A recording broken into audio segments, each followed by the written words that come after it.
더 쉽고 신속하게 사건을 전달하는 스낵뉴스입니다. 이번 뉴스에서는 우리 대학 행복기숙사에서 발생하는 시설 문제를 다뤄보았습니다. 행복기숙사는 2019년 2월 완공된 신축 건물로 대학생들의 열악한 주거환경 개선을 목적으로 한국사학진흥재단이 건립했습니다. 그러나 최근 누수 현상, 내벽 균열 등의 문제가 발생해 사생들의 민원이 제기됐습니다. 미디어센터가 행복기숙사의 안전 문제를 직접 들여다보겠습니다. 올여름 장마로 일부 사생실의 천장에 빗물이 고이고 심지어 침대로 빗물이 떨어지는 현상이 발생했습니다. 사생들이 다치는 사고는 없었지만 아무런 조치 없이 방치한다면 더 큰 피해로 이어질 가능성이 있습니다. 이에 우리 대학 행복기숙사 시설관리를 담당하는 행정실은 기숙사생의 민원과 자체 점검을 통해 누수를 확인했고 창틀 및 외벽 갈라짐이 원인이라고 밝혔습니다.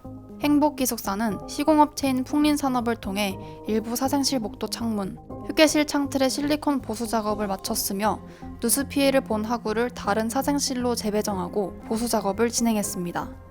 행복기숙사의 안전 문제는 누수뿐만이 아니었습니다. 취재진이 확인한 결과 건물 곳곳의 벽에서 크고 작은 균열을 파악할 수 있었습니다. 이곳은 기숙사 지하 1층 출입문 측 복도입니다. 천장부터 바닥까지 폭 1mm 규모의 금이 간 것을 확인할 수 있습니다. 또한 벽 균열 부분을 페인트로 칠한 흔적을 건물 곳곳에서 볼 수 있었습니다.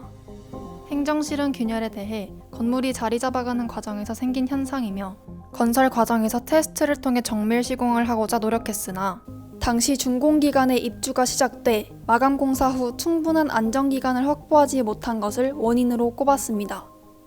그러나 건물 준공 후 안정화 기간은 3년이며 이 기간에 바람, 비 등의 자연적 영향을 받아 내외부 마감재 부분에 균열이 발생할 수 있기에 안전상의 문제는 아니라는 입장을 취하기도 했습니다. 또한 균열 부분을 페인트 칠한 흔적에 대해 건물이 자리 잡아가는 과정에서 생기는 균열을 보수했다고 밝혔습니다. 미디어센터는 내벽 균열의 원인과 안전상의 문제에 대해 더욱 전문적인 의견을 구하고자 해당 내용을 구로구청에 문의해보았습니다. 구로구청은 내부 전문가와 행복기숙사를 방문해 현장을 점검한 후 다음과 같은 자문 의견을 전해왔습니다. 사생실 문틀 균열에 대해 시멘트 제거 후 내부 자재에 균열이 있는지 확인 바라며 균열이 있으면 보수 작업이 필요하다고 전했습니다. 또한 지하 1층 균열은 서로 다른 재료가 접합한 부분으로 통상적으로 균열이 발생하는 부위로 판단되며 벽을 뜯은 후 실리콘 및 페인트 칠 등 꾸준한 사후 관리가 요구된다. 또한 균열이 있는 부분은 하중을 받는 주요 구조부가 아닌 단순 칸막이 벽으로서의 기능을 하는 벽체로 판단된다. 따라서 건축물의 안전에는 큰 영향이 없을 것으로 판단했습니다. 끝으로 행복기숙사 관리실은 구청의 요청에 따라 내년 초 진행 예정이었던 보수 공사를 앞당겨 진행했습니다.